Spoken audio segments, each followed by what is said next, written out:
కొంతమంది మా మీద ఒంటి కాలుతోని ఇది అన్ని కోట్లు పోయినాయి, ఇన్ని వేల కోట్లు పోయినాయి, అన్ని వేలు. అసలు నేను అడుగుతాను, వీళ్ళకి బుద్ధి జ్ఞానం ఉండదు. ఎందుకంటే ఆ ల్యాండ్ ఇచ్చింది ఎవరు? గత ప్రభుత్వం కదా. 20 ఎకరాలు నిన్ను ఎవడిమ్మన్నాడు టూరిజం ల్యాండ్ని? ముంతాజ్ హోటల్కి. మీరు ముంతాజ్ హోటల్కి ల్యాండ్ ఇచ్చేసి మా మీద బుర్ర చల్లుతానంటారు. అది ఎంతవరకు న్యాయం? దాని సమాధానం చెప్పాలా ముందు. అది లేకుండా ఆ రేటు వేరే ఉంది, ఈ రేటు, ఇదేమన్నా రియల్ ఎస్టేటా? ఏడుకొండలు కానుకున్నటువంటి ఈ ల్యాండ్ అయితే ఏదైతే ఉందో దానికి మనం విలువ కట్టలేము. అంత పవిత్రమైన స్థలం అది. దాన్ని ఒక ఇంచు కూడా పోనీకి వీల్లేదు అనే మేము నిర్ణయం తీసుకున్నాం తప్ప ఇందులో ఎవరికి ఏమాత్రం ఉంటుంది? అవన్నీ తెలియకుండా ఇష్టం వచ్చినట్టు పబ్లిక్ని మిస్యూజ్ చేసి, మిస్లీడింగ్ చేసి ఏదో ఇచ్చేశారు. టీటీడీ ల్యాండ్స్ అన్ని ప్రైవేట్ వాళ్ళకి ఇచ్చారు. ఎవరిచ్చారు ప్రైవేట్ ల్యాండ్? మీరు కదా ఇచ్చింది. దానికి మీరు సమాధానం చెప్పాలి. ఎందుకు ఇచ్చారు ముంతాజ్ హోటల్కి 20 ఎకరాలు? ప్రైవేట్ ఆయనకు ఎవరో ఎంఆర్కే ప్రాజెక్ట్కి 5 ఎకరాలు ఎందుకు ఇచ్చారు మీరు? దాన్ని చెప్పండి ముందు మీరు. ఆ పంచాయతీ లేకపోతే మీరు కనుక ఈ 25 ఎకరాలు ప్రైవేట్ వాళ్ళకి ఇవ్వకపోతే, ముంతాజ్ హోటల్ ఇవ్వకపోతే ఈ సమస్య వచ్చేదే కాదు. టీటీడీకి ఏం సంబంధం ఉంది దీంట్లో? ప్రతిదీ బురద జల్లే కార్యక్రమం పెట్టుకున్నారు. సో దీనికి ఏదో మేము తప్పు చేయలేదు, వెనకపోయే సమస్య లేదు. ఒక ఆయన అంటాడు సిబిఐ ఎంక్వైరీ అని. సిగ్గుండాలి మీరుగా మాట అంటానికి. సిబిఐ పేరెత్తానికి మీ అర్హత లేదని చెప్తా నేను. 13 ఏళ్ల నుంచి కేసులు పోకుండా తప్పించుకొని తిరుగుతున్న దొంగలు మీరు. మీకు సిబిఐని ఎట్లా చేయాలి, న్యాయ వ్యవస్థను ఎట్లా మేనేజ్ చేయాలి? కోట్లు టన్నుల డబ్బులు మీరు సంపాదించుకొని పెట్టుకొని మీరు అన్నింటినీ కొంటారు, అందరినీ కొంటారు. మాట్లాడితే ఒక పెద్ద మనిషి అంటే సిబిఐ ఎంక్వైరీ, సిబిఐ అంటే సిబిఐ అంటే మీకు అంత చీప్ అయిపోయిందా? ఇక్కడ లేరా స్టేట్లో ఆఫీసర్లు ఎంక్వైరీ చేయడానికి? కాబట్టి ఇప్పటికైనా మీరు బుద్ధి మార్చుకొని మీరు చేసిన తప్పులకి చెంపలేసుకొని ముక్కు నేలకు రాయండి. అప్పుడైనా మోక్షం జరుగుతుంది మీకు. మొత్తం కోట్లు టీటీడీ నిధులు మింగేసి ఇప్పుడు మా మీద బురద తెల్లాలంటారు మీరు. తిరుమల యొక్క పవిత్రతను దెబ్బతీయాలనుకుంటారు మీరు. ఇది ఎంతవరకు సమంజసం? కాబట్టి యావత్ ప్రపంచంలో ఉన్నటువంటి హిందూ బంధువులందరికీ కూడా మేము విజ్ఞప్తి చేసేది ఇదే. మేము ఈ బోర్డు వచ్చినప్పటి నుంచి ఎంతో హానెస్ట్గా, నీతి నిజాయితీగా మేము ఈ టీటీడీ కోసం పాటుపడుతున్నాం. అపర్నిషులు మేము ఎలాంటి అవకతవకలు చేయకుండా హానెస్ట్గా తిరుమల యొక్క పవిత్రను కాపాడాలి మేము అనే ఒక ఏకైక ఉద్దేశంతో భక్తులకు సౌకర్యాలు కల్పించాలి. మేము ఆ బిజీలో ఉంటే వీళ్ళు రోజు బురద చల్లుతాడంట. నిన్నోడు అంటారండి, ఇందాక రోజు మాట్లాడతాడు టీటీడీ మీద. ఇకేం పని లేదా వాళ్ళకి? మీలాగా దొంగలు ఉంటారు అందరూ.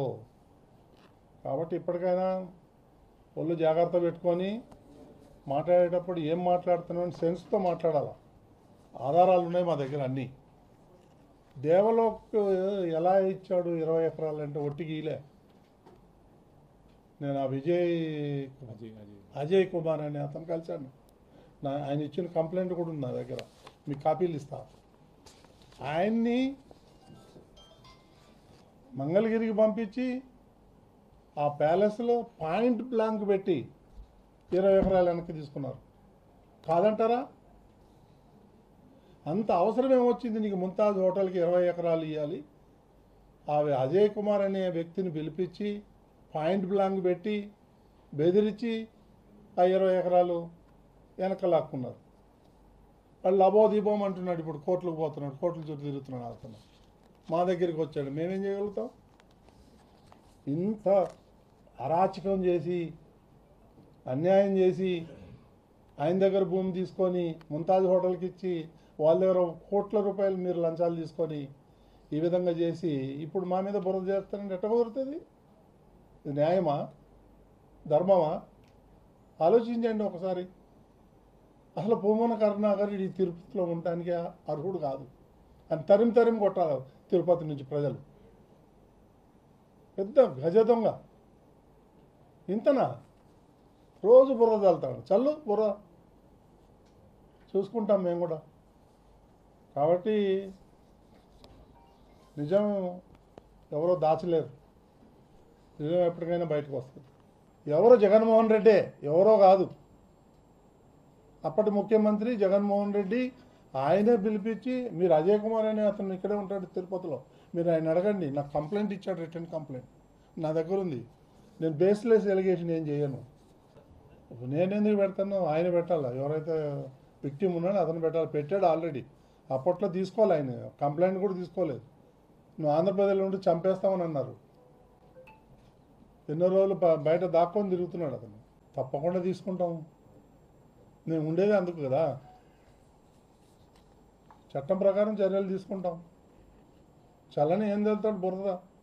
ఆ ల్యాండ్కి టీటీడీకి సంబంధం లేదు. ఫస్ట్ ఆఫ్ ఆల్ అది గవర్నమెంట్కి, అజయ్ కుమార్కి సంబంధించిన ల్యాండ్. అది ఏదైతే తిరుమలలో అంటే ఏడుకొండలో ఒక భాగంగా ఉంది కాబట్టి దాని మీద భక్తులంతా వెళ్ళొచ్చాడు. ఇది ఏంటండి ఇక్కడ ముంతాజ్ హోటల్లో, ఆ పక్కనేమో ఏదో ఉర్దూ ఏదో యూనివర్సిటీ, ఇస్లామిక్ యూనివర్సిటీ, ఇదన్నీ ఏంటంటే తిరుమలలో పవిత్రమైన సెంటర్లు అని చెప్పి మాకు చాలామంది అడగటం జరిగింది. అప్పుడు పోయి చూస్తే ఏముంది, 100 ఫీట్ల బోర్డు ముంతాజ్ హోటల్ అని. అది చాలా అన్యాయం. అది అది టూరిజంది అయితే అవ్వచ్చు, బట్ నాకు తెలిసినంత వరకు అది కూడా ఏడుకొండలు ఒక భాగం. అది ఆ ల్యాండ్ని ఎలా పోగొట్టుకుంటాం? తిరుపతి దేవస్థానం ఆయనే అన్నాడు కదా, మన మనుషులు 2000 మంది ఉన్నారు అని. సిగ్గుండాలా? ఆ ఇన్ఫర్మేషన్ ఇచ్చే ఎంప్లాయీస్ కూడా సిగ్గుండాలా?